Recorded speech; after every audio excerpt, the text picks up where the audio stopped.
उसी बिस्तर पर गिरा देती है और आधा जल पी जाती है। उसके बाद पुनः 11 बजा। जब 11 बजा तो बेटा हाँ माँ एक गिलास जल लेकर के आना। पुनः जाकर के एक गिलास जल लेकर के आया। माँ ने आधा जल उसी बिस्तर पर गिरा देती है और आधा जल पी जाती है। 12 बज गया। बेटा हाँ माँ ऐसा है एक गिलास जल लेकर के आना। बालक जाकर के जल लाया और माँ ने उस जल को गिरा दी बिस्तर पे। बालक कहता तुम पागल हो गई हो क्या? तुम्हें समझ में नहीं आ रहा, तुम पागल हो गई हो कि जिस बिस्तर पर मैं सोया हुआ हूँ उसी बिस्तर पे तुम बार बार पानी को गिरा रही हो। माँ ने कहा हाँ बेटा मैं पागल हो गई। आज रात्रि में 3 बार मैंने तुम्हारे बिस्तर को गीला कर दिया, तुम्हें कितना तकलीफ हुआ। और बेटा दर्शन कर, जब तू छोटा से था ना इस बिस्तर को बार बार तुम गीला कर देते थे। माँ इस बिस्तर पर, इसी गीले बिस्तर पर यह माँ सो जाती थी और तुम्हें अपने हृदय से, अपने कलेजे से लगा करके तुम्हें सुलाती थी। आज मैं पागल हो गई हूँ। बेटा तुझे 9 महीना तक मैंने गर्भ में रखा। ये जो माताएं होती हैं जब गर्भवती रहती हैं तो महाराज 2 महीना 4 महीना इन्हें भोजन पचता नहीं है। परंतु आज वो माँ कहती है मैं पागल हो गई हूँ। पागल में यही कि तुम्हारे जैसे लाल को मैंने जन्म दे दिया। पागल में इसलिए हूँ कि तुम्हारे जैसे लाल को मैंने पढ़ा लिखा करके अपने मंगलसूत्र, अपना श्रृंगार, मैंने अपना सुहाग बेच दिया, इसलिए मैं पागल हूँ।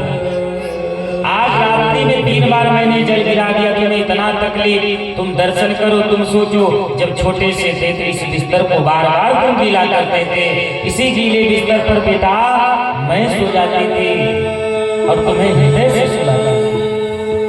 इसीलिए कहा गया है संसार में माता पिता से बढ़ के कोई नहीं है। कार्तिक गणेश जी में हुआ कि परिक्रमा सबसे पहले 3 लोग 14 फूल का कौन करके आएगा। कार्तिक जी मोर पर अरुण होकर के चल दिए, परंतु गणेश जी हाथ जोड़ के माता पिता का परिक्रमा किए। तो संसार में माता पिता से बड़ा कोई तीर्थ नहीं, माँ से बड़ा, पिता से बड़ा कोई देवता नहीं। माता पिता को सताते हैं और विंध्याचल, अष्टभुजी, ज्वाला देवी, चामुंडा देवी, मनोकामना देवी, पाटन की पटेश्वरी, कामाख्या देवी, 12 ज्योतिर्लिंग, चारों धाम करते हैं। क्या करने से फायदा? माँ रो करके कहती है कि गियो हो कितनो दुलारे बाकी माये ना होए। गियो हो कितनो दुलारे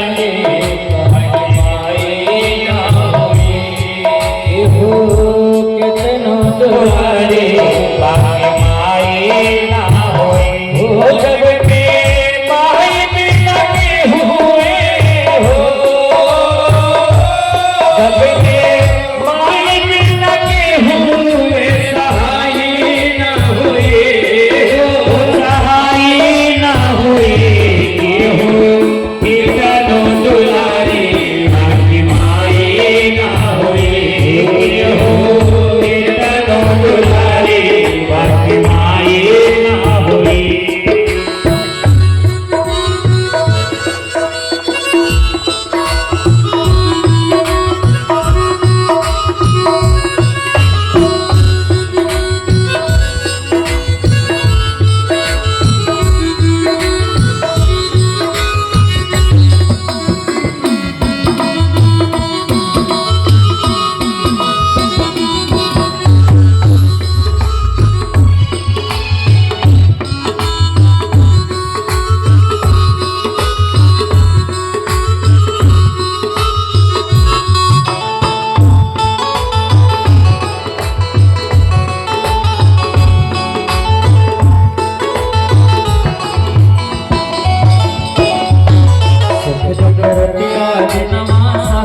मुख से कब हो कुछ ना कहले।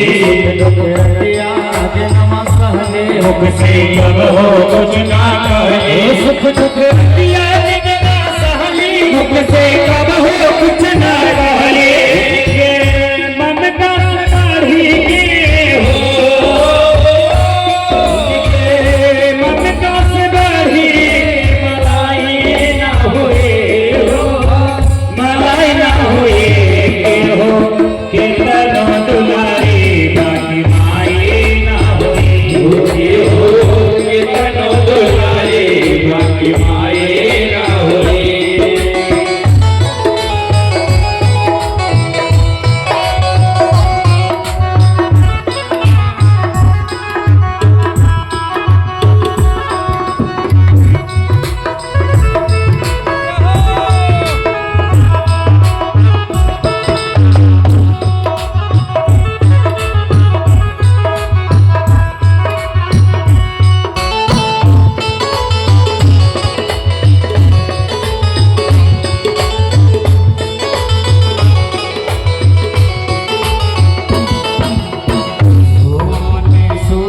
पागल खाके रखली सब कर धर्म बचा के, सुखल पागल खाके रखली सब कर धर्म बचा के, सुखल पागल खाके रखली सब कर धर्म बचा के, करे रोज दुखाई ना हो, करे रोज दुखाई का भलाई ना हुई हो, भला ना हुई हो, कितना दुलारी बाकी माई ना हुई हो, कितना दुलारी बाकी माई ना हुई।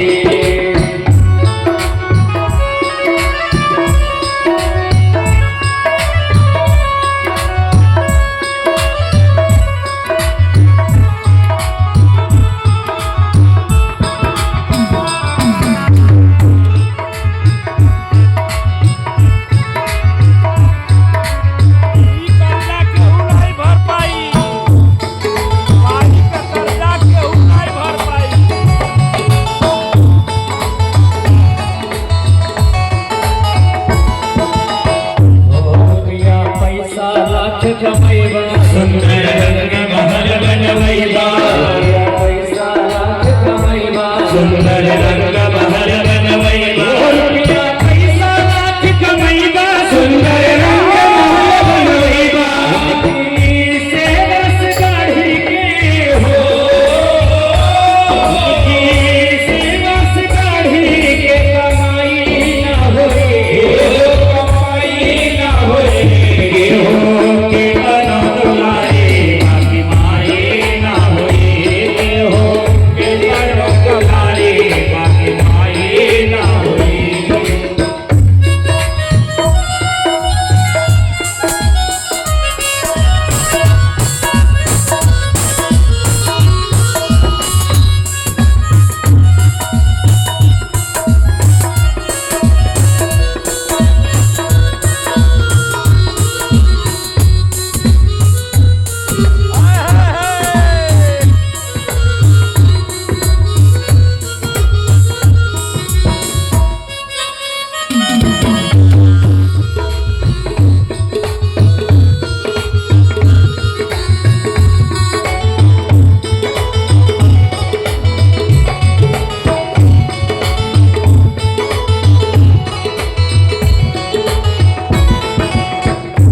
आखिर माई होली अमर जैसन जेकर होली, आखिर माई होली अमर जैसन जेकर होली, आखिर माई होली अमर जैसन जेकर होली, बोलिया से बिसरी हो,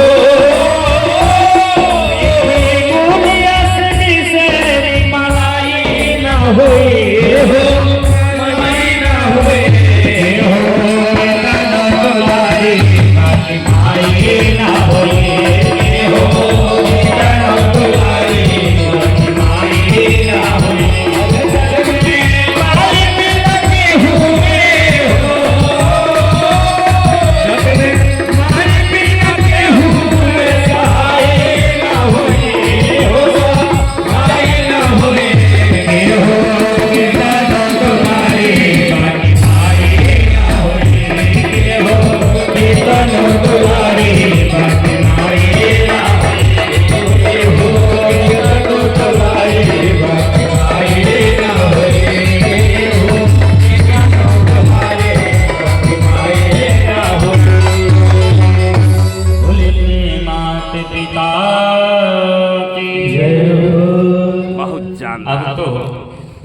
महाराज इधर माँ रो करके कहती है कि बेटा मैंने यही गलती की है। उसी समय बालक जो था मन में विचार करने लगा कि मुझे 3 बार मेरी माँ ने इस बिस्तर पर जल गिरा, पानी गिरा दी तो मुझे इतना तकलीफ हुआ। और मेरी माँ तो मुझे बचपन से लेकर के मैंने इस संसार को नहीं देखा था। मेरी माँ मुझे गर्भ में लाई, गर्भ से बाहर की संसार दिखाई, पढ़ाई लिखाई, अंगुली पकड़ कर चलाई, और आज मैं उसी माँ को और उसी पिता को तकलीफ दे रहा हूँ।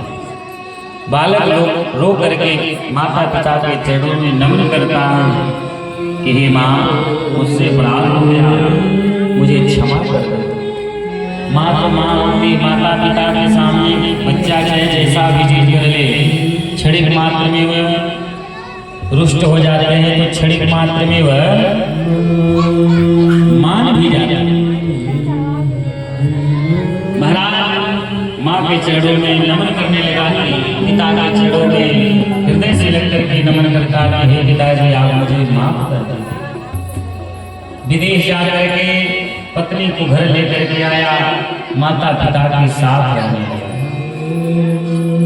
आज का सबसे बड़ा बीमारी है कि बच्चा ज्यादा पैसा कमाने लगा, बाहर मकान ले लिया, तो पत्नी के साथ जाकर के रहना आरंभ कर दिया। माता पिता कैसे हैं, उनका तबीयत ठीक है कि नहीं, उनका स्वास्थ्य ठीक है कि नहीं। वह आनंद में है, सब आनंद में है। पहले के लोग कहते थे कि स्वामी इतना दीजिए जामी घुट में समाए, मैं भूखा रह जाऊं पर संसार न भूखा जाए। आज के लोग स्वामी इतना दीजिए जामी घुट में समाए, मैं भूखा ना रहूं संसार भाड़ में जाए। हम आनंद में हैं क्या, अगला कैसे, इससे मतलब नहीं। जग में जहां ही देखा बस एक ही चलन है, एक दूसरे के सुख से खुद को बढ़ा जाए। व्यक्ति परेशान रहता है कि अगला कैसे सुख में है, परंतु दाता एक राम है, भिखारी सारी दुनिया, करता धरता तो नारायण है भैया। ना हम आपको सुख दे सकते हैं ना दुख दे सकते हैं, देने वाला तो परमात्मा। इस प्रकार से माता पिता के श्री चरणों में अपने शीश को नवा करके माता पिता के साथ। तो कहने का मतलब यही है कि देखिए आप रुपया पैसा कमा लेंगे,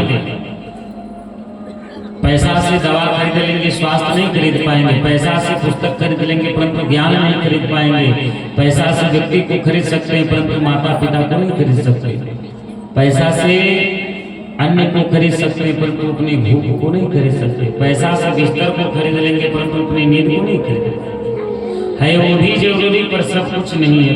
पैसा कमाना जरूरी है परंतु इतना भी जरूरी नहीं कि पैसा के चक्कर में परिवार को छोड़ दें। तो बोलियो मापति महादेव की। इस प्रकार से तो आज ये गजेंद्र जो है सरोवर में फंसा हुआ परिवार बच्चों के लिए, और परिवार बच्चे छोड़ करके जा रहे हैं। गजेंद्र बार बार कहता कि आप हमें रक्षा करें, कभी बाहर कभी भीतर, कभी बाहर कभी भीतर, कभी बाहर कभी भीतर। 1000 वर्ष बीत गया। गजेंद्र बड़ा दुबला पतला हो गया। पत्नी बच्चों से कहा ये लोग छोड़ करके चले गए। गजेंद्र मन में विचार करने लगा, अरे देख लिया संसार हमने देख लिया, सब मतलब के हाथ हमने देख लिया, संसार हमने देख लिया, देख लिया संसार हमने देख लिया, देख लिया संसार हमने देख लिया, है सब मतलब ये संसार है, सब मतलब के यार हमने देख लिया,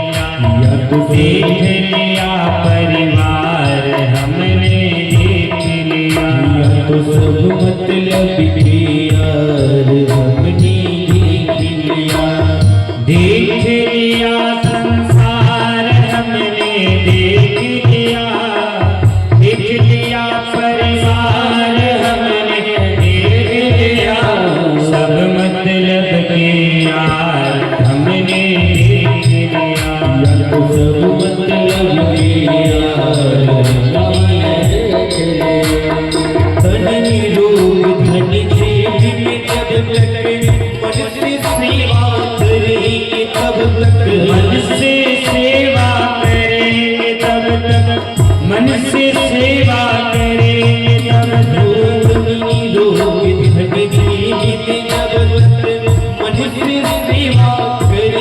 तब मन से सेवा करेंगे तब तक मन से सेवा करेंगे तब तक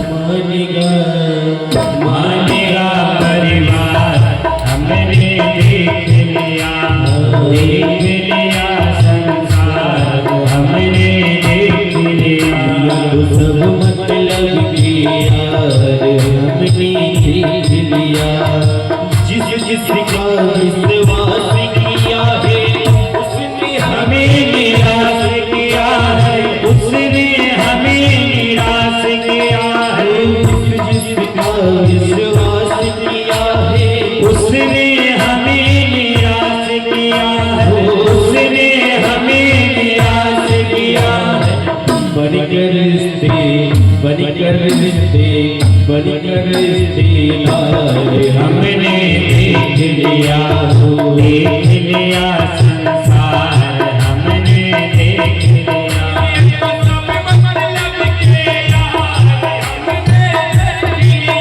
मतलब के यार हमने देख लिया कहीं चोट लग जाए लगन को सभी समझते हैं धन को सभी समझते हैं निर्धन को सभी समझते हैं निर्धन को कहीं चोट लग जाए लगन को सभी समझते हैं निर्धन को सभी समझते हैं निर्धन को गिरी हुई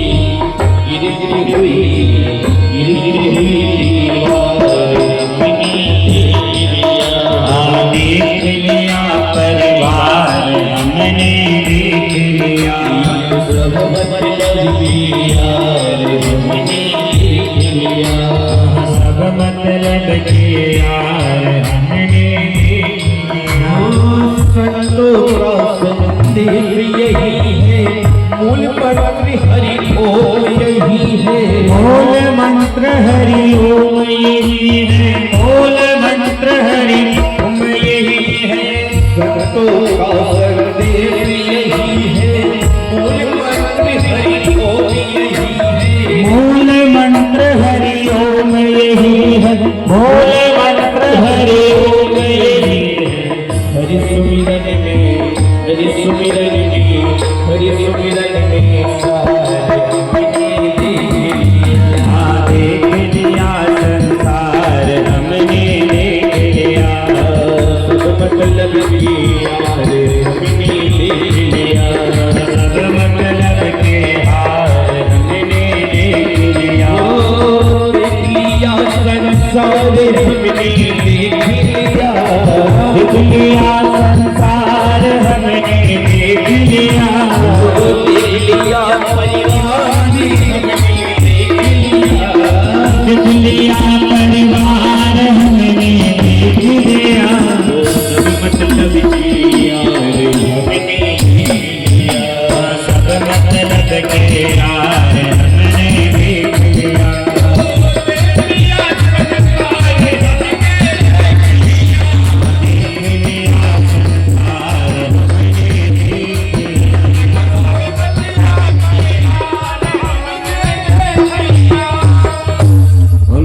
भगवान की भक्तवत्सल भगवान की गजेंद्र जब हार जाता है जब परिवार के लोग सहायता नहीं किए तब उसी सरोवर में एक गुलाब का पंखुड़ी अपने सुरों के द्वारा उसे लेकर के गोविंद से पुकार करता है कि हे दीनपति हे जगतपति हे नाथपति हे प्राणपति हे रजपति हे प्रभु आप हमारी रक्षा करें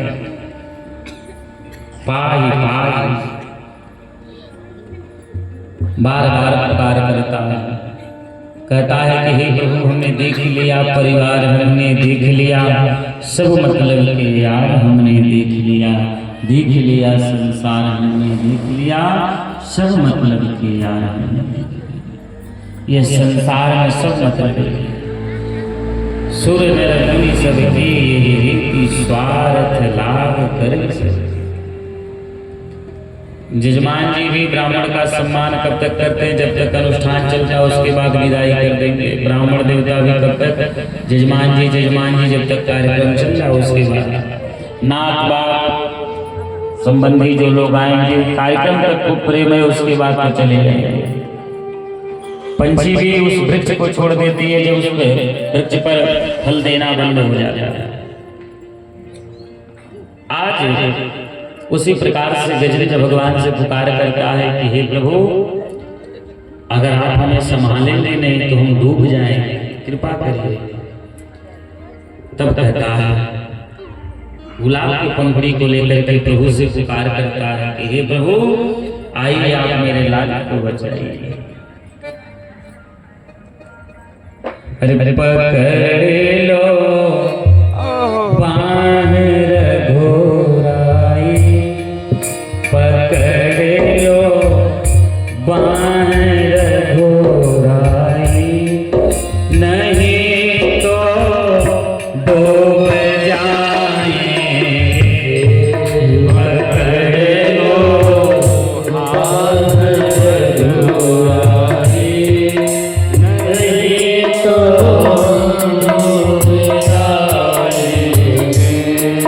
हमारा कुछ ना बिगड़ेगा, हमारा कुछ ना बिगड़ेगा, तुम्हारी लाग जाएगी, हमारा कुछ ना बिगड़ेगा, तुम्हारी लाग जाएगी।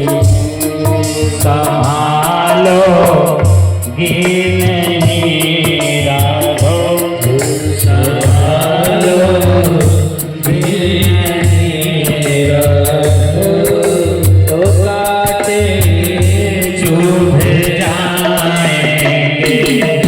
संभालो नहीं राघो, तो काटे चुभ जाएंगे।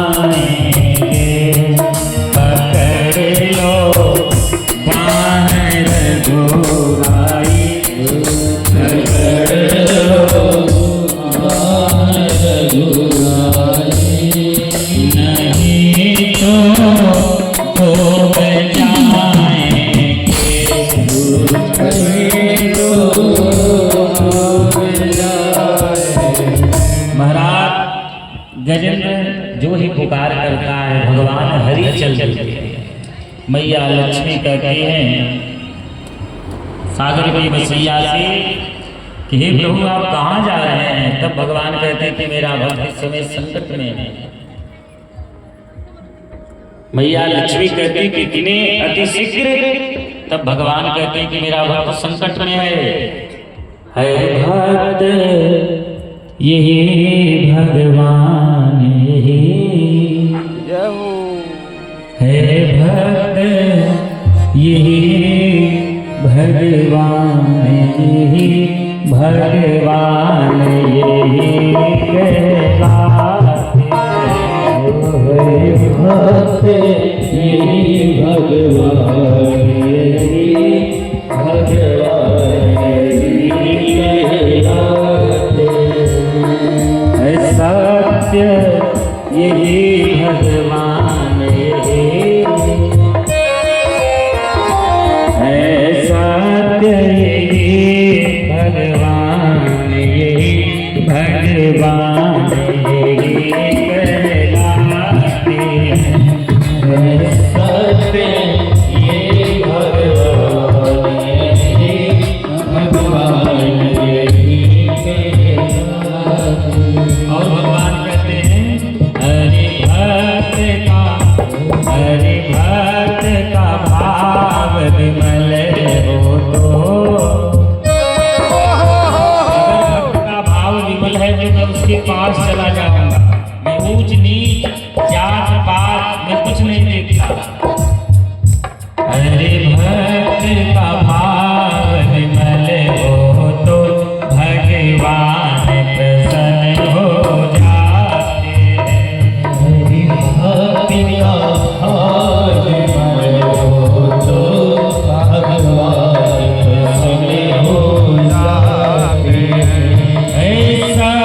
यही भगवान यही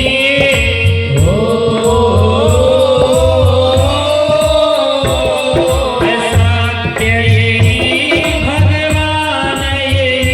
भगवान यही कहलाते हैं। हरे दास का हरे भक्त का हरे दास का भाव विमल हो तो हरे भक्त का भाव विमल हो तो भगवान मन हो जाते। हरि भक्ति का भाव विमल हो तो भगवान प्रसन्न हो जाते। बोलो माता महादेव की जय। अब तो भगवान तुरंत चल दिए और गजेंद्र के शीश पर चढ़ करके मगरमच्छ का संहार किए और गजेंद्र के ऊपर कृपा करके गजेंद्र का उद्धार। तो कहने का मतलब यही है कि जब आप भगवान के प्रति प्रेम लगाएंगे तो भगवान आपके लिए पल पल चलने के लिए तैयार। भगवान कहते हैं कि तुम पग चलो एक, मैं पग चलूं सात। तो मेरे लिए एक पग चलो, मैं तुम्हारे लिए पग पग चलने के लिए तैयार। भक्त प्रहलाद ने एक बार राम पर विश्वास किए, राम जी ने खूब कृपा की। अंत में हिरण्यकश्यप का ही वध हुआ। ऊपर ना मरू, नीचे ना मरू, भीतर ना मरू, बाहर ना मरू, वस्त्र ना मरू, शस्त्र ना मरू, मानव से ना मरू, दानव से ना मरू, दिन में ना मरू, रात में ना मरू, साल के 12 महीने में भी ना मरू। परंतु भगवान जब भक्त की रक्षा करते हैं तो कोई ना कोई उपाय, कोई ना कोई रास्ता, मार्गदर्शन ढूंढ ही लेते। 13वां महीना जो अधिक मास मलमास का महीना जो कल हमने कथा में आपको सुनाया, इस प्रकार से भगवान ने हिरण्यकश्यप का वध किया। तो धर्म और अधर्म में यही अंतर। दुर्योधन 100 भाई था, पांडव 5, परंतु एक भी नहीं मरे। दुर्योधन का काम था अधर्म और पांडव का काम था धर्म। इसलिए अधर्म जो करता है उसका तो सर्वनाश होना ही होना है। पाप का धन हो, पाप किया हो, वह ज्यादा दिन नहीं चलता। पाप किए धन होत है, रहे वर्ष 10-20। अब पुण्य किए धन होत है, नाती पूत सही। व्यक्ति पाप करता है 10, 20, 30 साल, और जब पुण्य करता है तो नाती पूत सहित सब लोग उसका सुख भोग करते हैं। तो इसलिए पुण्य का, मेहनत का धन कमाना चाहिए।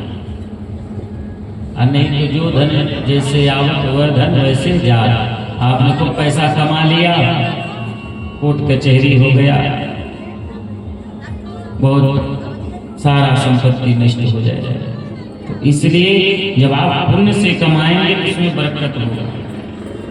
धन धान की कृपा, पुत्र पुत्रादि की कृपा उसमें होती रहेगी। तो इस प्रकार से भगवान ने गजेंद्र का उद्धार किए। ये भगवान का 14वां अवतार।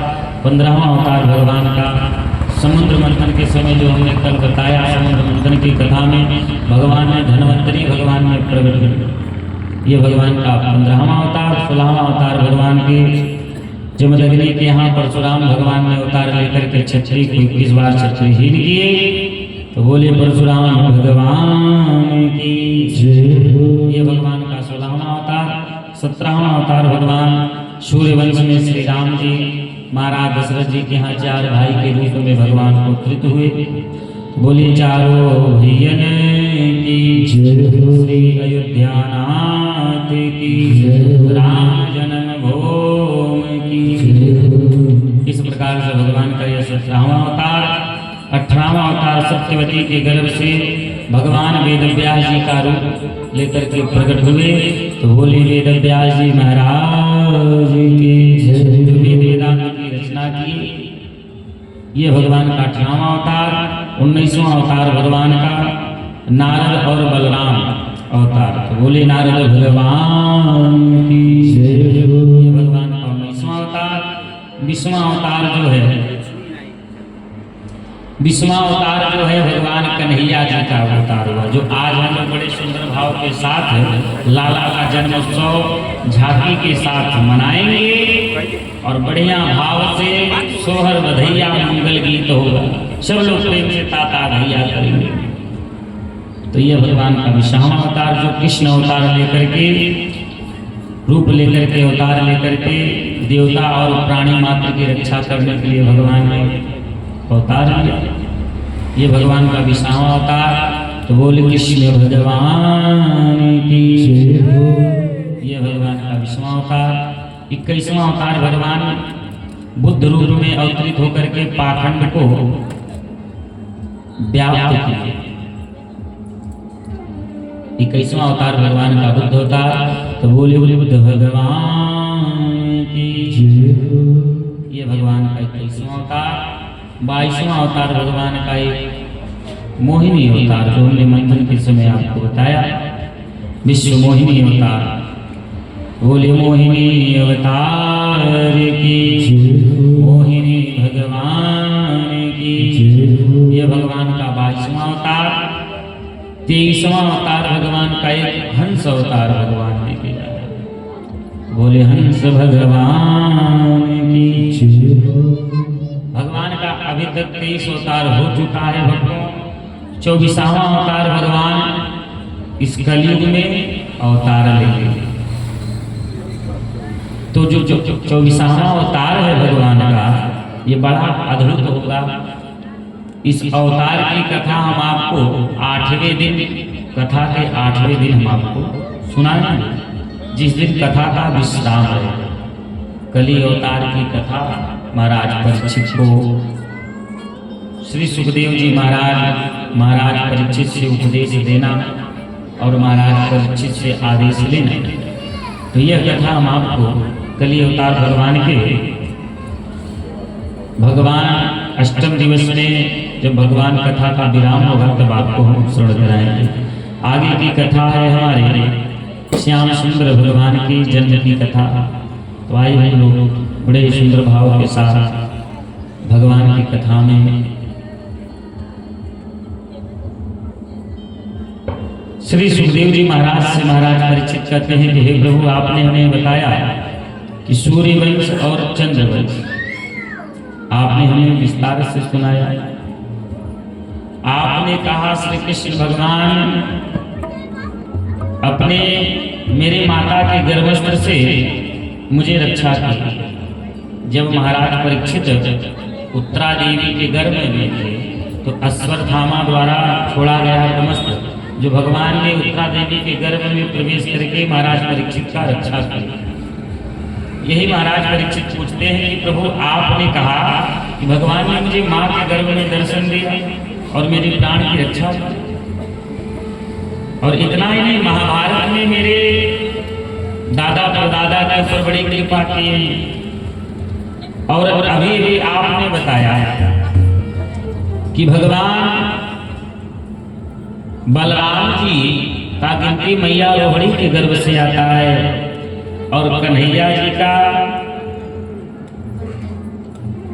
माँ देवकी के गर्भ से जन्म लेते हैं, परंतु वह यशोदा का लाला कैसे होता है? इस कथा को विस्तार से कहिए। तब श्री सुखदेव जी महाराज कहते हैं कि हे महाराज परीक्षित, भगवान कन्हैया का भगवान की कथा गंगा के तरह पवित्र है। श्रोता और वक्ता को दोनों को पुष्ट होना चाहिए, निर्मल होना चाहिए। काम, क्रोध, लोभ, मोह का परित्याग कर देना चाहिए।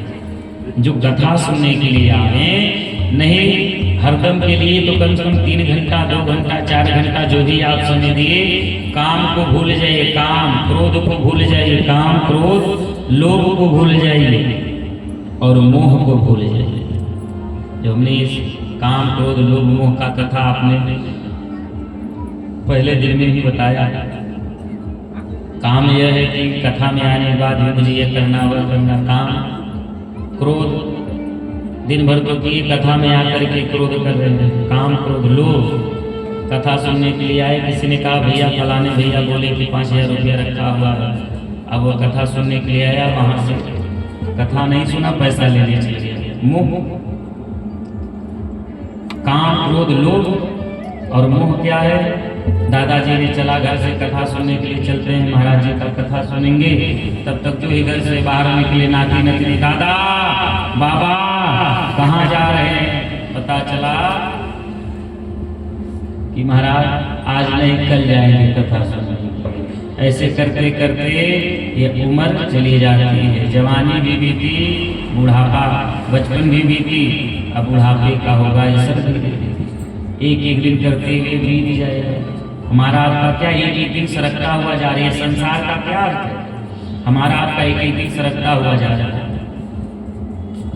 कहते हैं कि गंगा की तरह पवित्र हो जाना चाहिए, सुनने वाला और कहने वाला दोनों। मन को निर्मल बना लेना चाहिए,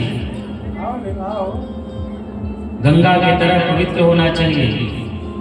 तो कहते हैं कि हे राजन, मधुपुरी के मथुरा के राजा कौन है? महाराज उग्रसेन, और उनके पिता हाहु का पुत्र उग्रसेन, और इनकी पत्नी का नाम पवन रेखा। मधुपुरी मथुरा 3 लोकों से न्यारी है, जहाँ भगवान ने होता। अरे तीनों लोकन से न्यारी राधा रानी हमारी, से न्यारी राधा रानी हमारी, तीनों लोकन से न्यारी राधा रानी हमारी, से न्यारी राधा रानी हमारी, रानी हमारी राधा रानी हमारी,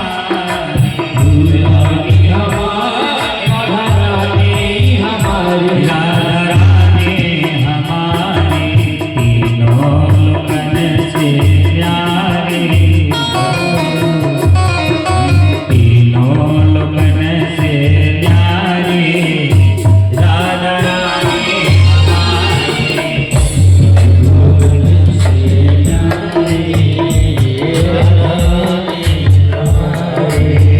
रानी हमारी राधा रानी हमारी, राधा रानी हमारी, तीनों लोकन से न्यारी, तीनों लोकन से न्यारी राधा रानी हमारी, तीनों लोकन से न्यारी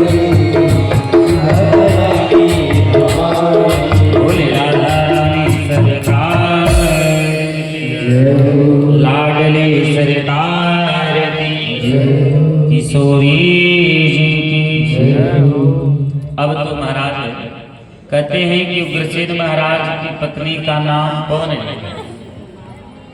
एक बार सखियों के साथ बगीचा में घूमने के लिए, टहलने के लिए, तो जब बगीचे में घूमने के लिए वहां पहुंचे तो वहां एक राक्षस दैत्य आ गया। कौन? काली नीम नाम का, काली नीम नाम का ये राक्षस आ गया। और राक्षस आया ही नहीं, पवन रेखा के पति जो थे उग्रसेन, उग्रसेन का रूप बना लिया। मायावी था, रूप बना लिया। रूप बना करके पवन रेखा जी के पास आया। पवन रेखा जी से कहता है कि देवी आप हमारे साथ समागम करिए। तो पवन रेखा जी यह जान रहे कि हमारे पतिदेव उग्रसेन महाराज हैं।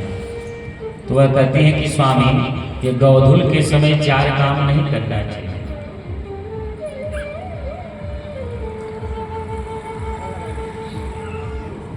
अब तो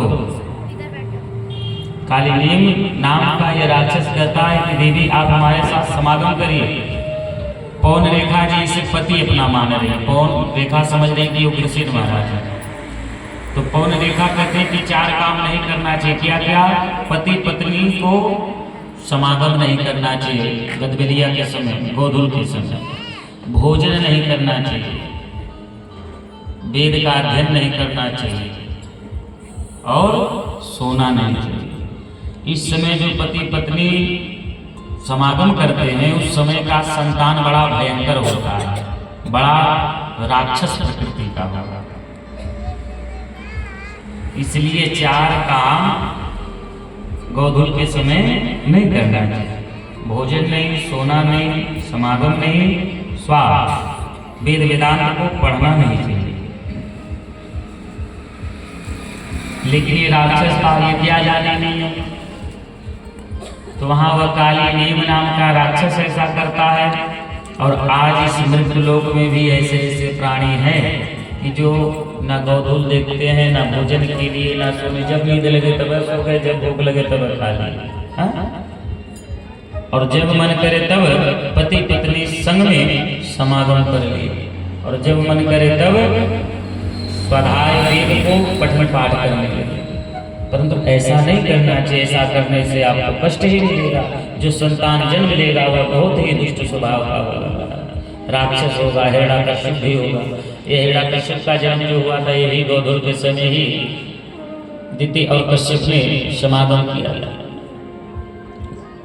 परंतु ये राक्षस था, माना नहीं, बलपूर्वक समागम किया और उसके बाद समागम करने के बाद अपने असली रूप में आ गया। तो जो नकली के व्यक्ति होते हैं वह ज्यादा दिन तक चलते नहीं हैं।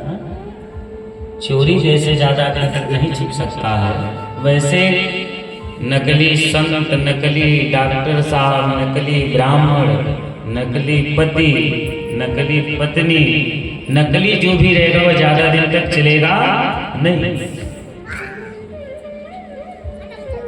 तो इसलिए जब अपने असली रूप में आया तो कौन रेखा देख करके कि हे भगवान, ये तो मेरा पति नहीं, ये तो राक्षस है, श्राप देने लगी। कहता है कि देवी जी आप श्राप मत दीजिए, जो आपके गर्भ से ये संतान होगा बड़ा बलवान होगा। अब ये सोचिए कि मेरे पास तो पुत्र बलवान आ जाएगा, अब इस बात पे ही ये छुपा लेती है। सखिया के पास जाती है तो सखिया पूछती है कि भाई तुम कहाँ थे, क्यों इतना विलंब हुआ? अब ये काम को छुपा ले। काम जगावे कामनी, लोभ जगावे दाम, असंत जगावे प्रेम रस, लेत राम का नाम। काम जगावे कामनी, काम को ये छुपा लेती है। समय बीतता हुआ गया, धीरे धीरे समय एक माह बीतता हुआ गया। 9 माह का समय आया, 9 महीना का, भादव का महीना आया। पवन रेखा जी की पवन रेखा जी की गर्भ में अनंत कष्ट होने लगा शरीर में। तो जो भादव के महीना में पुत्र का जन्म होता है और जो माताएं भादव के महीना में पुत्र या पुत्री का जन्म देती हैं उन्हें बड़ा अपार कष्ट होता है। अब पवन रेखा जी सोचने लगी कि ये वही राक्षस का बीज संतान है। महाराज मुझे तो ऐसा प्रतीत हो रहा है कि बड़ा ही दुष्ट स्वभाव। 9 महीना पूर्ण होने के बाद पवन रेखा जी के गर्भ से बालक का जन्म हुआ। जब इस बालक का जन्म हुआ तो ये हंसने लगा। अद्भुत बालक, बड़े बड़े दांत, हंसने लगा। पवन रेखा जी देख करके भयभीत हो गई। तो पास में कास था, कास मतलब तुषा, कास में लपेट करके यमुना जी ने इसे उठा करके प्रवाहित कर दी कि ये मेरा संतान है, ये तो इसी राक्षस का संतान है। अब तो महाराज ये यमुना जी के जल में बहता हुआ जा रहा है। तो सूर्यसेन महाराज यमुना जी में स्नान कर रहे थे, तो बहते हुए इसे देख करके इसे उठाए तो देखे तो महाराज इस कास में इसे बालक है। सूर्यसेन महाराज ने इसे पटपटेश्वर में इसे उठा लिया और उठा करके इसे घर ले करके इसका पालन पोषण भरण किए, काश में लपेटा हुआ था, इसीलिए इसका नाम कंस पड़ा। हरे राम। ये काश में लपेटा हुआ था, इसलिए इसका नाम कंस पड़ा। और कंस किसे कहा जाता है? जो दूसरे के अंश को छीन ले, दूसरे के धन को छीन ले, उसी का नाम कंस है। तो बोली उमापति महादेव की जय। अब तो ये धीरे धीरे और बड़ा हुआ तो बड़ा दुष्ट स्वभाव का था। किसी को पेड़ पर से ढकेल दे तो किसी को कुआं में ढकेल दे, किसी को मार दे। बालक स्वरूप में ही बहुत ही दुष्टपना करता था। एक दिन नारद जी को स्मरण आया। नारद जी सूर्यसेन महाराज के दरबार में बीड़ा बजाते हुए चल दिए कि नारायण नारायण ओ लक्ष्मी नारायण नारायण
जब नारद जी पहुंचे, नारद जी को देख करके प्रणाम किया। ये नारद जी, नारद जी ने कहा तुम यहाँ क्या कर रहे हो?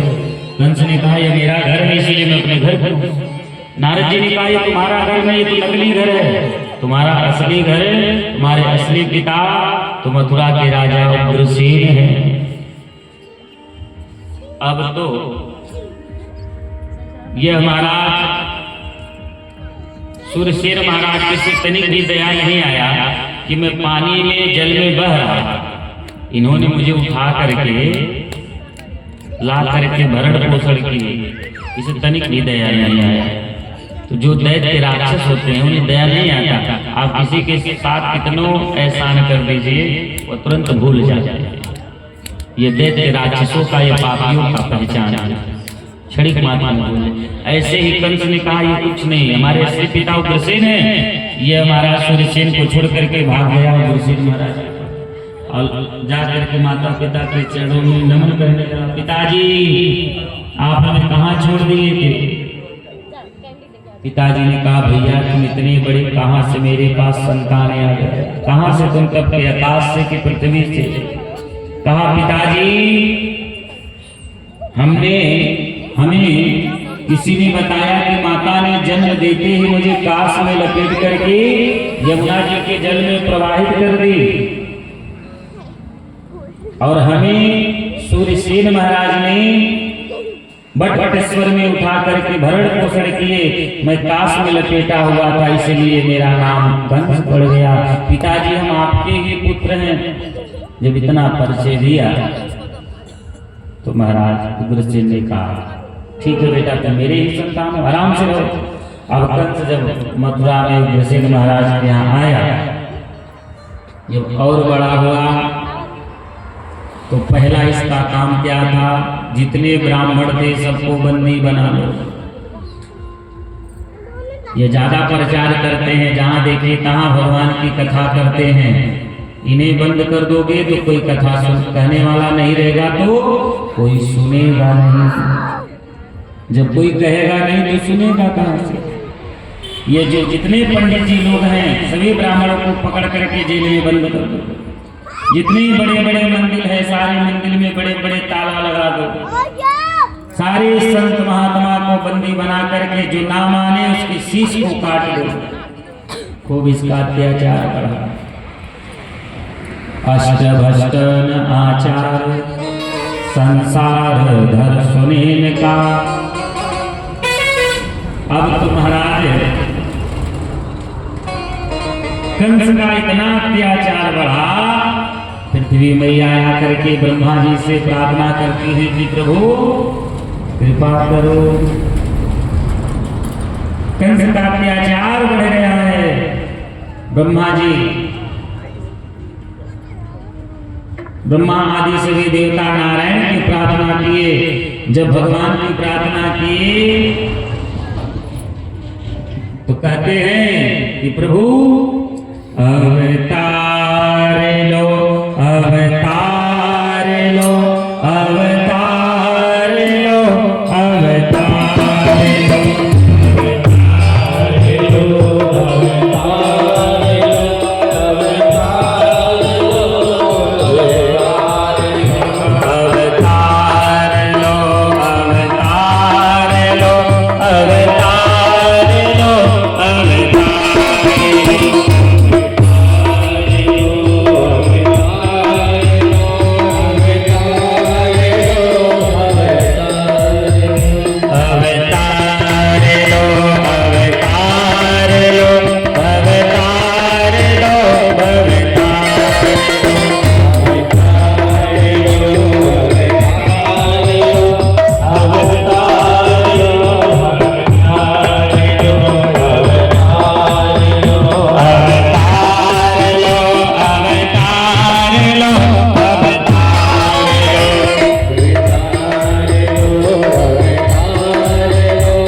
उसी समय आकाशवाणी हुआ कि आप लोग चिंता ना करें। इसलिए अभी इसका पाप का घड़ा भरा नहीं है, बस हमारा समय आने वाला है। आप लोग चिंता ना करें। इसलिए अरे जब जब होई धर्म के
भगवान कहते कि आप लोग चिंता ना करें। जब जब होई धर्म की हानि, बाढ़े असुर अधम अभिमान, तब तब प्रभु धरी मनुज शरीर।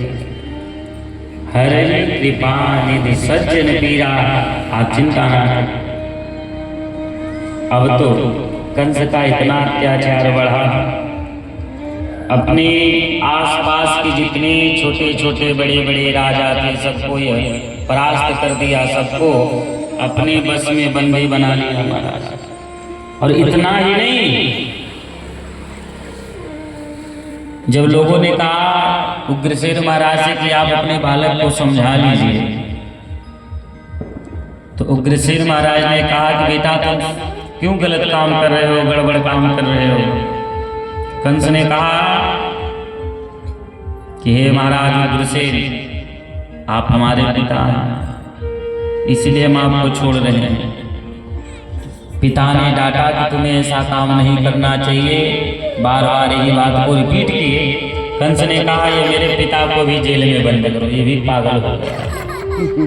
उग्रसेन महाराज को भी ये जेल में बंद करवा दिया।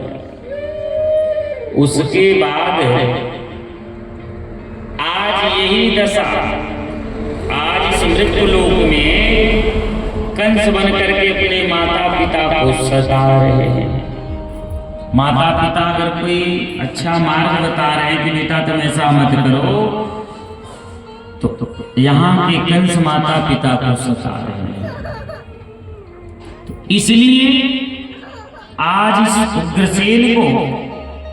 उग्रसेन महाराज को ये जेल में बंद कर दिया। बंद करो, ये बहुत ज्यादा बक बक बक बक किए। तो संसार में ये कहावत कहा गया है कि जो संसार को जगाता है लोग उसे सबसे पहले सुला देते हैं। जैसे कि पहले ये मुर्गा आवाज देकर के सबको जगाते थे, ये बहुत जगाते थे चिल्ला चिल्ला करके, इसलिए मनुष्य इनको ही काट काट के बढ़िया से आहा कर जाते हैं। तो संसार में जो लोग जगाने की कोशिश करें तो उसे लोग सुलाने में लग जाते हैं। इस समय बागेश्वर धाम के ऊपर कितनी टिप्पणियां उठ रही हैं।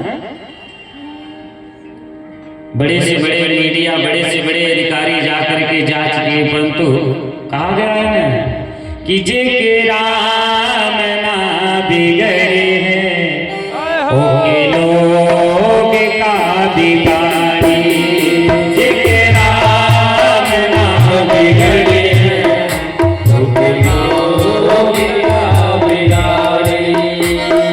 राही जी कृपा भगवान की, राही कृपा भगवान की, मेरे बदना का बहारी, जे के राम ना बिगड़े हैं ओके लोग का बिगाड़ी, जे के राम ना बिगड़े हैं ओके लोग का बिगाड़ी।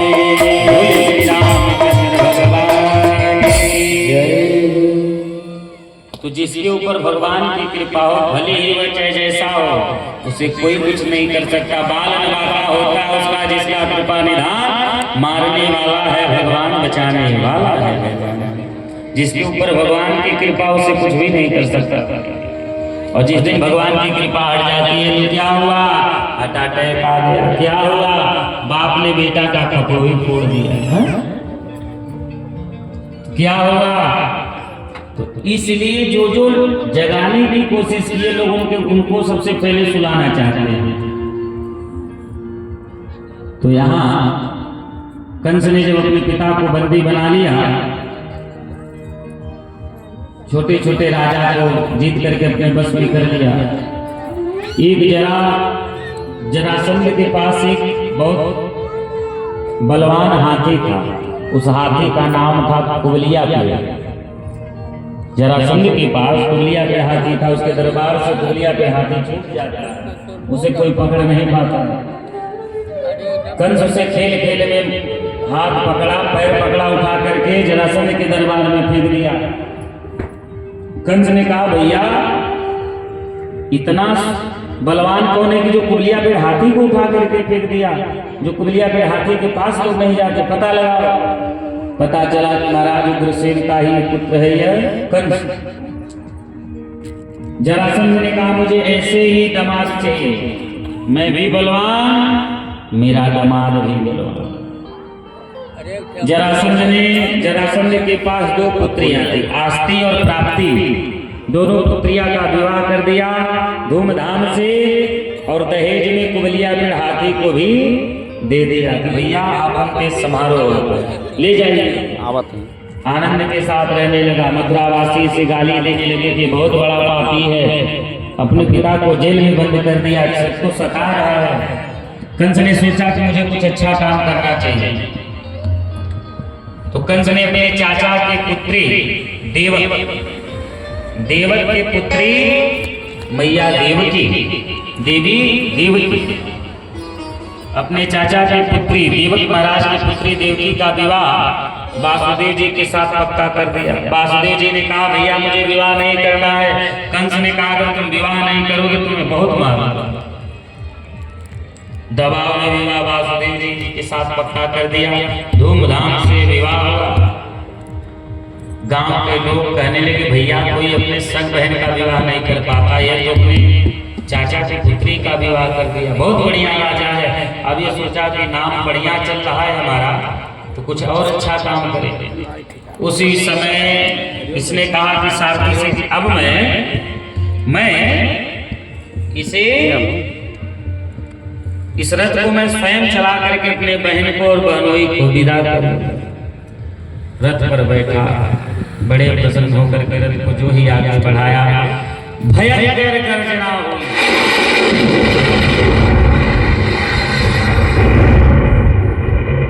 आकाशवाणी हुआ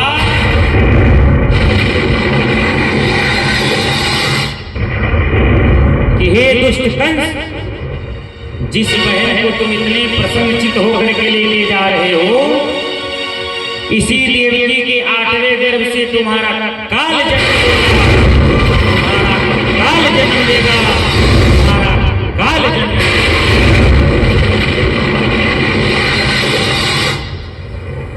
जिस देवकी को इतने तुम प्रसन्नचित होकर के लेके जा रहे हो, इसी देवकी के 8वें गर्भ से तुम्हारा काल जन्म लेगा। अब जब ये सुना कि देवकी के गर्भ से मेरा काल जन्म लेगा, तो ना रहेगा बांस, ना बजेगा बांसुरी, ना देवकी रहेगी, ना संतान को जन्म देगी। रथ से उतार करके उसके केस बाल को पकड़ लिया। वासुदेव जी समझाने लगे कि भैया ये तुम्हारी बहन ही नहीं है, ये नारी ही नहीं तुम्हारी बहन भी है, इसे निरपराध मत मारो।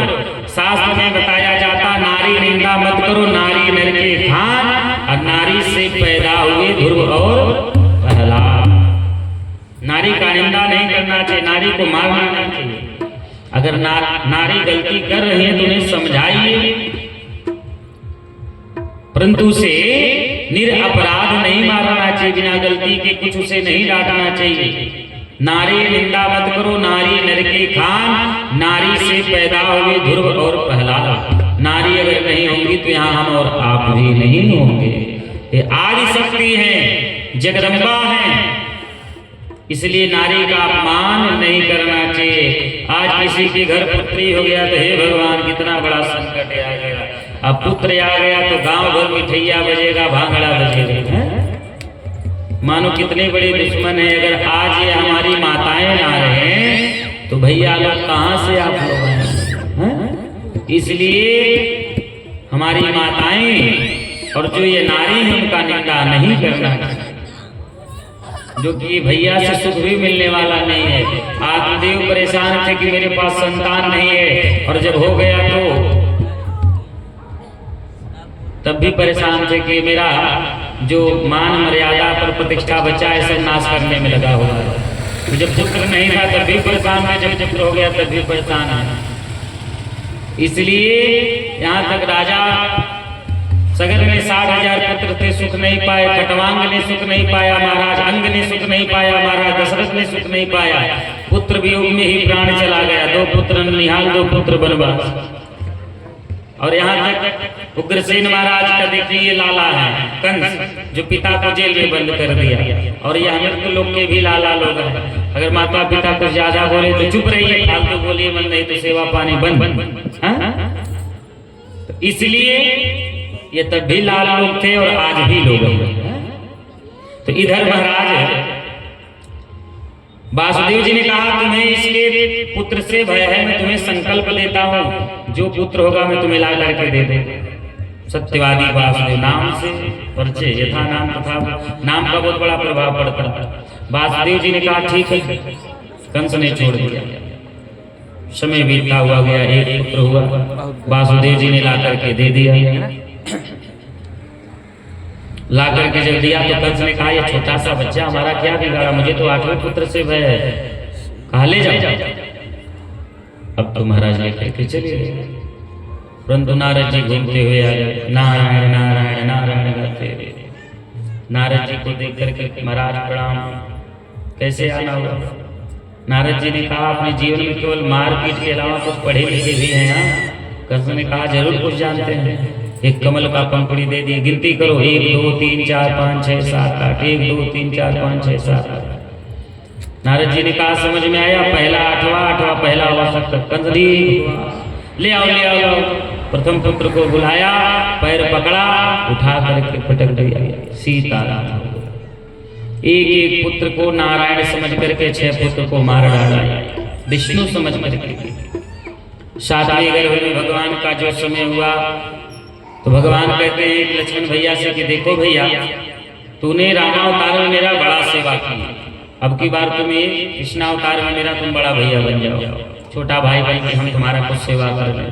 तुमने हमारा बहुत सेवा किया है रामावतार में, इसलिए 7वें गर्भ में 7वें बार में भगवान शेषावतार लक्ष्मण जी जाते हैं।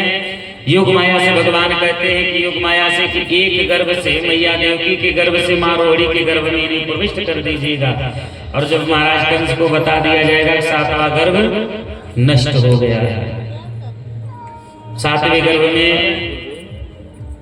शेषावतार लक्ष्मण जी को मैया देवकी के गर्भ से मैया रोहिणी के गर्भ में प्रविष्ट किया गया और महाराज कंस को बता दिया गया कि सरकार 7वां गर्भ नष्ट हो गया। कंस ने कहा चलो मारने से पहले ही वो मर गया। 8वें गर्भ में जब भगवान आने के लिए तैयार हुए तो माया योग माया से कहे कि देवी जी आप यहाँ से पहले, हमारे जाने से पहले आप धराधाम वृंदावन जाइए, यशोदा मैया के पास जाकर के छोटी सी कन्या बन जाइए। वहाँ बन जाने के बाद हम यहाँ से जन्म लेकर के नंद बाबा के घर जाएंगे और वहाँ बाबा हमें रखेंगे और वहाँ से आपको उठा करके लाएंगे और वहाँ से जब लाएंगे तो कंस आपको मारने आएंगे और जब मारने आएंगे तो आप हाथों से छूट करके आकाश में उड़ जाएंगे। तो बोले उमापति महादेव की। तो आप जब आकाश में उड़ जाएंगी तो अष्टभुजी दुर्गा के नाम से जानी जाएंगी। कोई दुर्गा मैया, कोई काली मैया, कोई भवानी मैया, कोई शीतला मैया, कोई पाटन के पट, अनेक नामों से कलयुग में आप पूजी जाएंगे। तो बोले विंध्यवासिनी मैया की, अष्टभुजी मैया की। अरे नीमे आप तैया झुरझुराए हो झुलुआ लगलो हे मैया।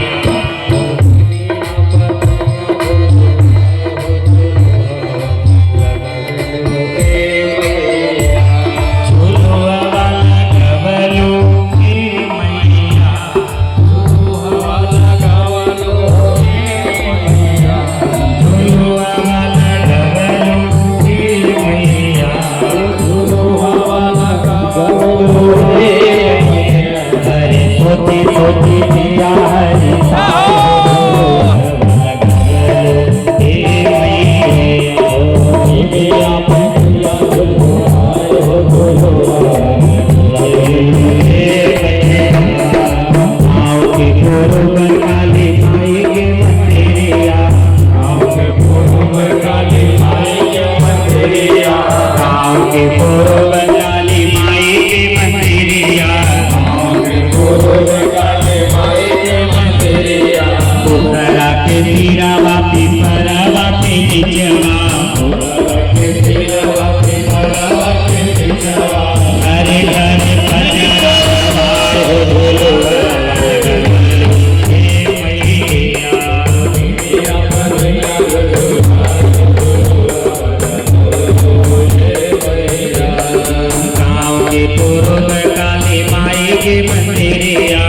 जिया हरि सारो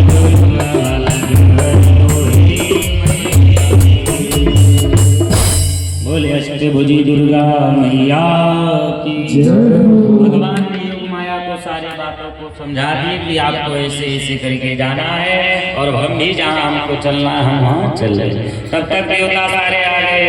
प्रभु रुक जाइए, थोड़ा समय और दीजिए। क्या सत्वत्वयम् सत्वत्परम्, आप सत्वत्वयम् अर्थात जिस काम के लिए जा रहे हैं आप उसे सत्य करके आइएगा। इसलिए इस समय के जितने ये पापी हैं सब आपके ही रिश्तेदार, कोई मामा कोई मौसी कोई नानी है। तो संसार में तीन मामा हुए, शकुनी मामा, कंस मामा, कलयुग के मामा, आकाश मामा, लौकुश मामा, राघव मामा, आशीष मामा, श्रीनाथ मामा है। जो कलयुग के मामा अनेक अनेक मामा का नाम है, रिक्की मामा है, अनेक अनेक मामा, सब मामा खतरनाक हैं। तो कंस मामा, शकुनी मामा और कलयुग के मामा। तो इसलिए ये सब आपके ही रिश्तेदार, इसलिए सत्वत्वयम्। भगवान जब कहे कि आप चिंता मत करिए, हमारे लिए सभी को बराबर है, जो पाप करेगा उसका सर्वनाश होगा। भगवान ने 8वें गर्भ में माँ देवकी के गर्भ में प्रविष्ट हुए, सारे देवता कारागार में जाकर के प्रकट होकर के भगवान का स्तुति करते हैं। सतत्वत्वयम् सतत्वत्परम् सतत्वत्वयम् सुस्वागतं कृष्ण शरणागतं कृष्ण स्वागतं कृष्ण शरणागतं कृष्ण स्वागतं कृष्ण शरणागतं कृष्ण सुस्वागतं कृष्ण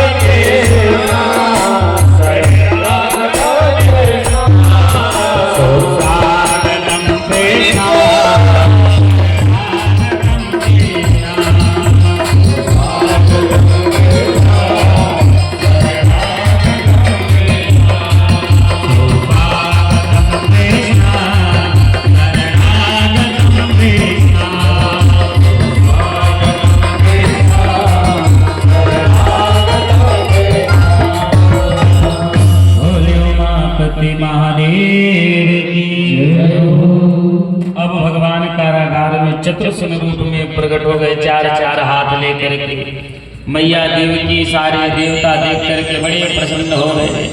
अद्भुत नेत्र मानो कमल के समान, चार हाथ, शंख चक्र गदा कमल लिए भगवान प्रकट हो गए। वर्षा काली, कंठ में मणि चमक रहा है, सांवला शरीर है, उनके ऊपर पीतांबर फैल रहा है। मैया देवी देख करके रोने लगी। भगवान ने कहा मैया तुम रो रही हो, सब खुशियां मना रहा है, तुम रो रही हो। भैया मुझे भय है नहीं तुम्हारा मामा तुम्हें भी खत्म ना कर दे। भगवान ने कहा इसलिए तो मैंने आपको चार चार हाथ दिखाया। 2 हाथ वाले के तो मामा मार देते हैं, परंतु 4 हाथ वाले को नहीं मार पाए। तब मैया खुश हो गई। भगवान ने कहा मैया जब तुम यहाँ रोकोगी तो संकट खड़ा हो जाएगा, तुम रो भी मत, तुम रोना मत, मामा को पता चल जाएगा और हम भी नहीं रोएंगे। मैया ने कहा कि अपना छोटा सा रूप बनाओ।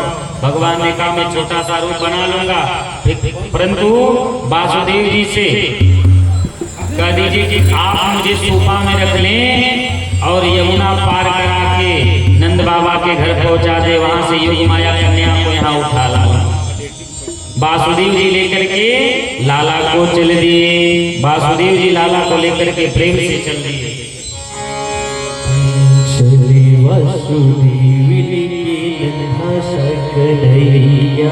चले वासुदेव लेके नन्हा से कन्हैया,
देखिए वासुदेव जी भगवान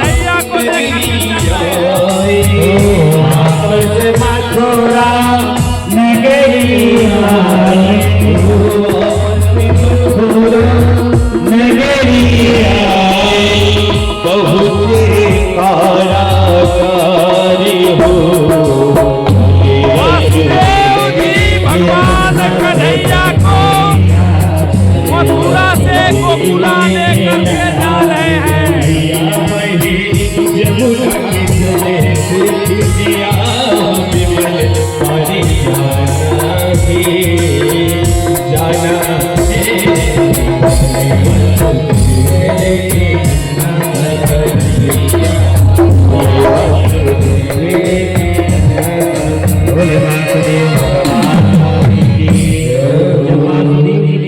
चले तो लाला का रंग भी काला काला सांवला रिमझिम बरसत में गए पारा भगवान शीशों के सैया जो छत्र छाया बना करके चल रहे यमुना जी का जल बढ़ने लगा। बोलो भगवान कन्हैया की ये यमुना जी जो है कालिंदी है, भगवान की पटरानी पत्नी है, इसलिए वह सोच रही है कि मैं अपने पति का दर्शन पा जाऊं। जल बढ़ने लगा और जब जल बढ़ने लगा तो वासुदेव जी की दाढ़ी तक आ गया तो वह शर्म के मारे घटने लगी।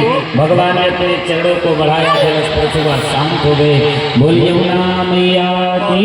अब तो महाराज जब वहां पहुंचे कहाँ, तब नंद राय के घर जाकर अरे लाला को तुरंत सुलाया है।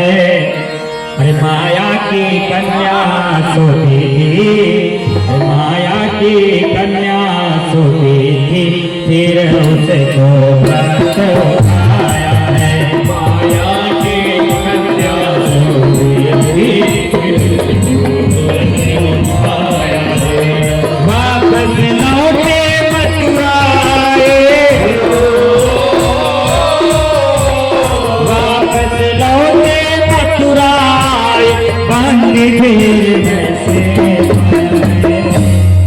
घुसते ही हाथ बंद हुआ, कन्या ने रुदन बचाया है।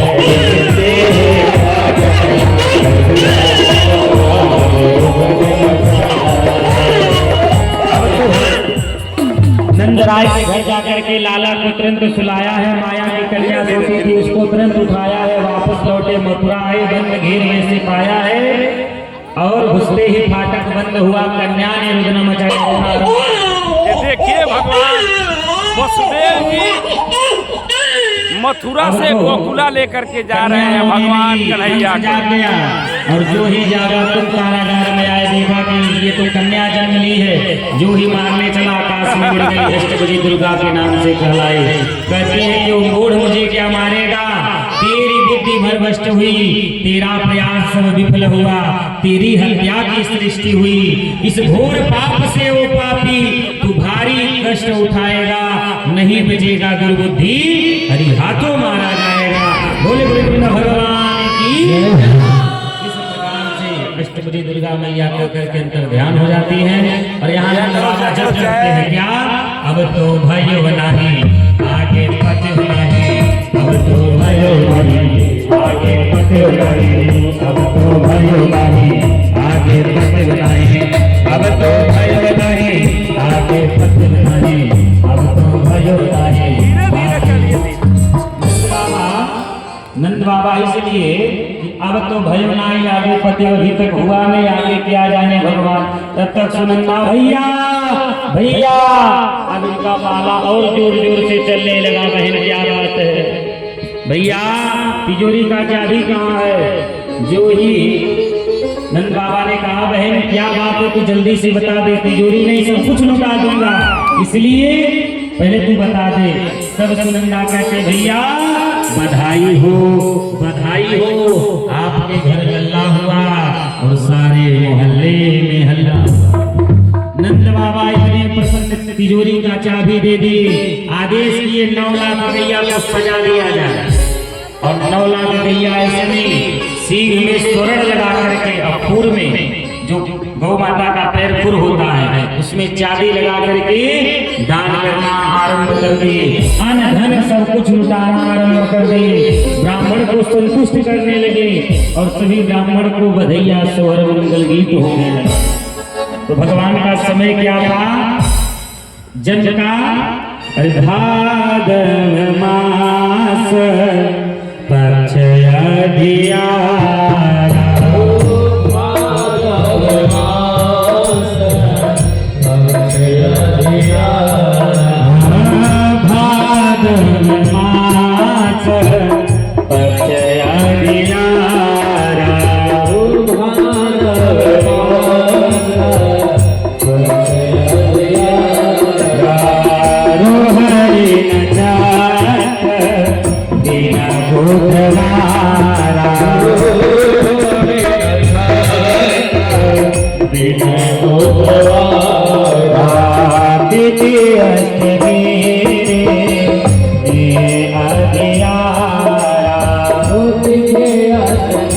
और बढ़ाइए।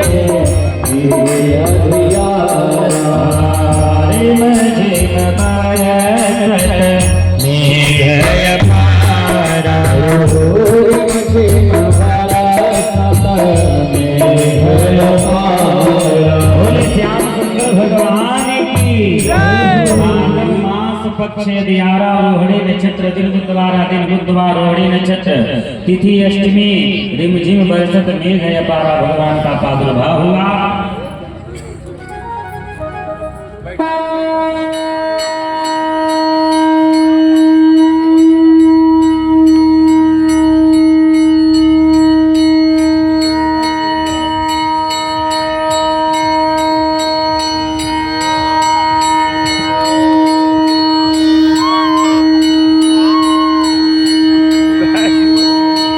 भगवान कन्हैया हिला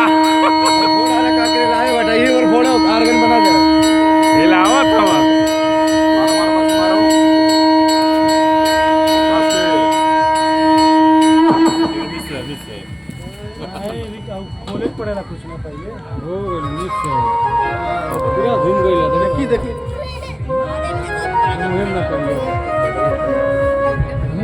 इस प्रकार से भगवान का जन्म हुआ। आइए भगवान का स्तुति करते हुए आगे का कार्यक्रम बढ़ाएंगे। सभी लोग प्रेम से भगवान के जन्मोत्सव में धूमधाम से खुशियां मनाएंगे। पहले भगवान का स्तुति हो जाए। जय जय श्री राम। कृपाला दीन दयाला यशुमति के हितकारी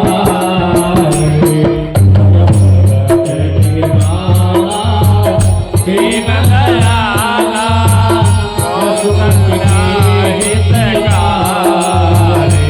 भय प्रगट भाला दीन दयाला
इधर नंद बाबा इतने खुश से हो गए कि 9 लाख गैया सजा दिए, सिंह में स्वर्ण लगा दिए, खुर में चांदी लगा दिए, अन्न धन अन्न दे रहे हैं, धन दे रहे हैं, दक्षिणा दे रहे हैं, गैया को दान कर रहे हैं, अन्न धन लुटा भी रहे हैं। राजा जी का जन्मा दे दा ये सब होगा, परंतु पहले हमारे मुख्य जजमान जी विधि प्रकार से भगवान ठाकुर जी का प्रादुर्भाव हुआ, प्रकट हुआ है। पहले भगवान का विधि पूर्वक से पूजा पाठ निवेदन होगा, उसके बाद तब आप सभी लोग भगवान के विवाह के कार्यक्रम, भगवान के जन्म के कार्यक्रम में हम सब लोग आनंद लेंगे।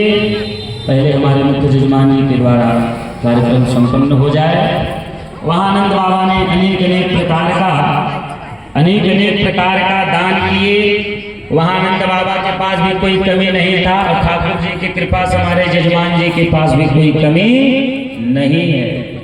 आज हमारे जजमान जी भी भाग्यशाली है कि जो इनके घर भगवान का जन्म हुआ और सभी लोग हम आप सभी लोग भाग्यशाली हैं जो भगवान के विवाह जन्म उत्सव में सम्मिलित होने का यह सौभाग्य प्राप्त हुआ। बाबा जी ऊपर वाला एक दे दीजिए, ऊपर वाला एक। इसलिए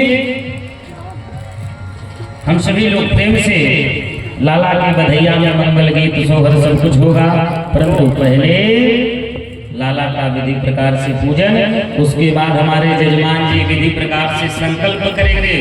वहाँ आनंद बाबा के पास कोई कमी नहीं था, यहाँ हमारे जजमान जी भी धन धान पुत्र पुत्रादि सब कुछ भगवान ने दिया है। तो उत्तम मध्यम किंचित 3 प्रकार का दान होता है। इसमें हमारे जजमान जी को जो इच्छा है उसी से भाव से, इसलिए कि आज के दिन में सुहावन रतिया भावना लागे, सासु सुहागिन बड़ी भागिन धन धन लुटावे, और राजा जी खजनवा देदा, रानी जी गहनवा देदा। तो कब होगा? जब हमारे जजमान जी यहाँ कार्यक्रम संपन्न करेंगे। सुंदर भाव के साथ आप लोग इधर संकल्प का कार्यक्रम आरंभ किया जाएगा।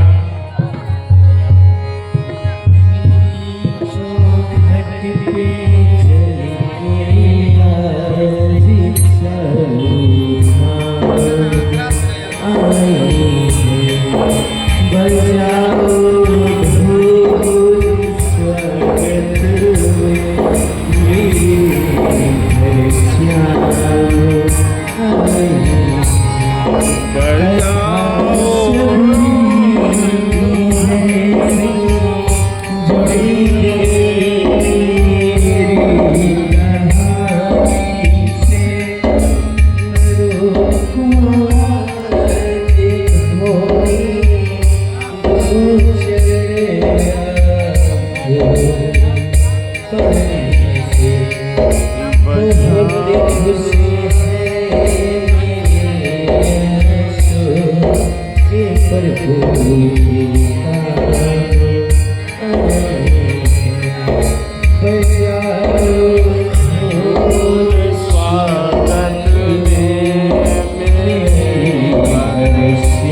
लेके आएंगे राम आएंगे।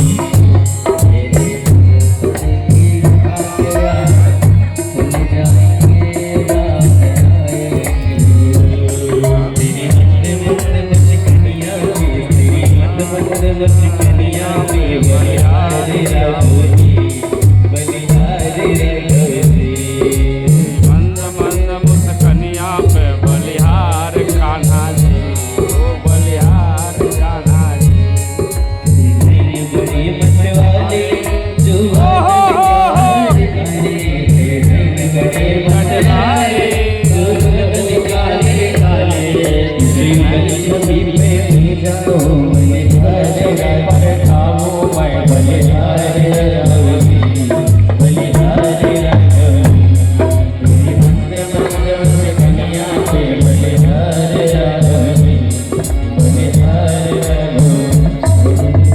भोले गोविंद भगवान की। आइए देखिए हमारे लाला का जन्म हो चुका है। आप लोग पारी पाराया करके लाला को न्यौछावर इत्यादि बधाइयाँ दीजिए, लाला को दर्शन करिए। आप लोग जो लाए हैं लाला को अर्पित करिए पारी पारा उठ करके। उसके बाद सभी लोग प्रेम से भगवान की जन्म उत्सव में हमारे जजमान जी लाला के जन्म में 2100 रुपया दान किए हैं। वहाँ आनंद बाबा ने बहुत कुछ दान किया था। वहाँ आनंद बाबा ने अनेक अनेक प्रकार से दान किए थे। यहाँ हमारे जजमान जी भी लाला के जन्मोत्सव में 2100 रुपया दान दिए हैं। भगवान धन धान की कृपा सदैव बनाए रखें। और आप सभी लोग पानी पनाया करके लाला का दर्शन करें, जो भी जिनको अर्पित करना है। राजेश भाई। और अबीर सबको लगा दिया जाए प्रेम से। आज लाला का जन्म है और प्रेम से आप सभी पुरुषों को लगा दिया जाए। सभी पुरुष लोग हैं जो इसको लगा दीजिए। आज लाला का जन्म हुआ है और सभी लोग प्रेम से ताता दैया करेंगे। घर परिवार के लोग सभी लोग आइए, लाला के जन्म में आप लोग बधाइयाँ लेके आ दीजिए। उसके बाद लाला का बढ़िया से जन्म उत्सव का बधाइयाँ से हर मंगल गीत होगा। आइए आप लोग उठ जाइए, सभी लोग उठ जाइए अपने स्थान पर। और लाला के जन्म में जिसको जो अर्पित करना है पास में है, भगवान को प्रणाम करिए। आइए प्रेम से भगवान के जन्मोत्सव की आनंद लेते हुए देखते हैं। अरे आज मैया यशोदा के द्वार बधैया बाजे रहे। आज मैया यशोदा के द्वार बधैया बाजे रहे। आज मैया यशोदा के द्वार बधैया बाजे रहे। आज मैया यशोदा के द्वार बधैया बाजे रहे। कौन पुण्य करी आई यशोदा, कौन पुण्य करी आई यशोदा, कौन पुण्य करी आई यशोदा, कौन पुण्य करी आई यशोदा। भोज धरे करता भोज धरे करता बधैया बाजे रहे। बधैया बाजे रहे।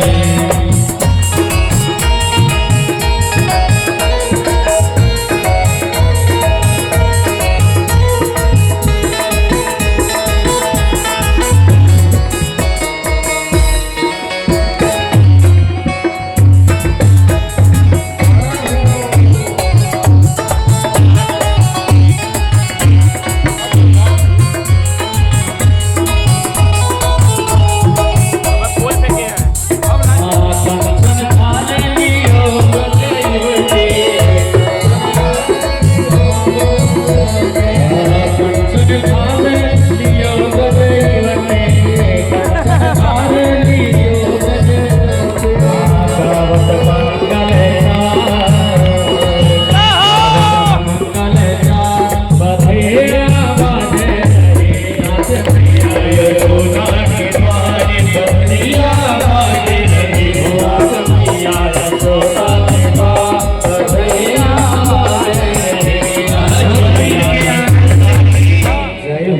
ऐसे देखिए लाला के जन्म में ऐसे होता है। हाँ? लाला सामने, आप लोग सामने, सब समक्ष है प्रेम से। अरे राजा जी का जनवा देना, रानी जी का नवा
कहनवा देना, राजा जी कहनवा देना, राजा जी कहनवा देना,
राजा जी कहनवा देना।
Hare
होई हो अरे राम राम हमके बुझाता बबुआ अरे डीएम होई है ना ना ना ना हमके बुझाता बबुआ अरे डीएम होई है अब की बारी पीएम होई है हो ला ला ला ला ला ला ला ला ला ला जो जो दिया दिया ला ला आप तो भर भैया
हे नंदो जी के अंगना में बज रही आज बधाई नंदो जी के अंगना में बज रही आज बधाई बधाई लोगो बधाई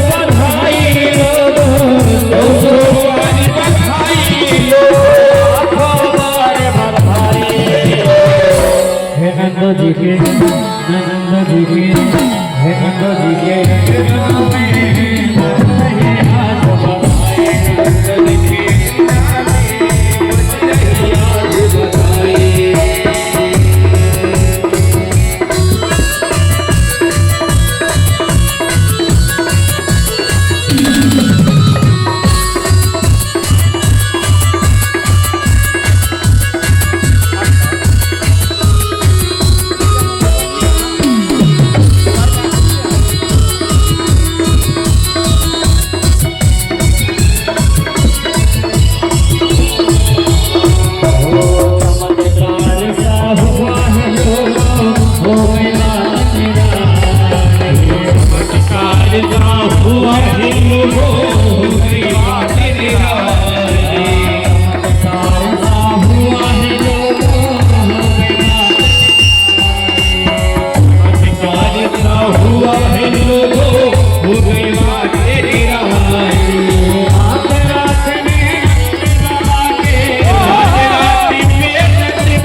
जी के नंद जी के अंगना में बज रही आज बधाई नंद जी के अंगना में बज रही आज बधाई अंगना में बज रही आज बधाई नंद जी के अंगना में बज रही आज बधाई। आइए सभी लोग भगवान के मंगल में आरती करते हैं। छोड़ दिया जाए। जय